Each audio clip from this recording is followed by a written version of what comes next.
special day. Our hearts are full of pleasure, a day that brings the two of you close together. We gather here to celebrate a moment you always treasure. Let's ask Allah to make your love last forever. Let's raise our hands and make dua like the Prophet taught us, and with one voice let's all say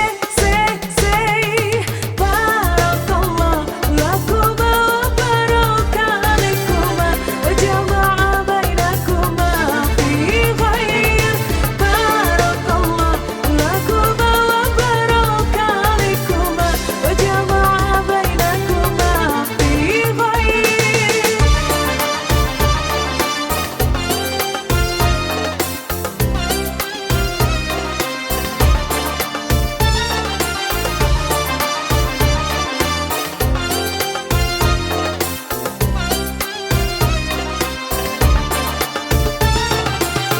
From now you'll share all your joys, turn hearts into for each other, together worshiping Allah, seeking His pleasure.